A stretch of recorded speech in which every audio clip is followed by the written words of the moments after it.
Israeli সরকারের হাইলাস satellite যোগাযোগ কেন্দ্র ধ্বংস করেছে আইআরজিসি।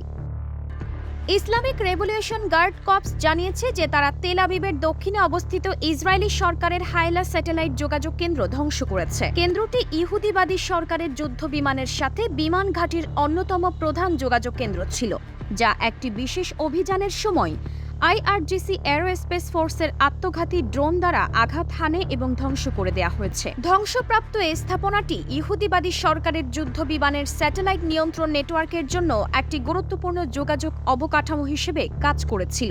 28 ফেব্রুয়ারি ইসলামী বিপ্লবের নেতা আয়াতুল্লাহ সৈয়দ আলী খামেনির হত্যার পর মার্কিন যুক্তরাষ্ট্র এবং ইহুদিবাদী সরকার ইরানের বিরুদ্ধে একটি বৃহৎ আকারের সামরিক অভিযান শুরু করে, যার ফলে বেশ কয়েকজন সিনিয়র সামরিক কমান্ডার এবং বেসামরিক ব্যক্তি নিহত হয়েছেন। এই হামলাগুলিতে ইরান জুড়ে সামরিক এবং বেসামরিক উভয় স্থানে ব্যাপক বিমান হামলা চালানো হয়েছে, যার ফলে উল্লেখযোগ্য হতাহত হয়েছে এবং অবকাঠামোর ব্যাপক ক্ষতি হয়েছে।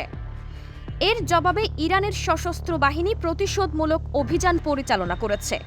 দখলকৃত অঞ্চল এবং আঞ্চলিক ঘাঁটিতে ক্ষেপণাস্ত্র ও ড্রোনের ঢেউ দিয়ে আমেরিকান ও ইসরায়েলি অবস্থান লক্ষ্য করে।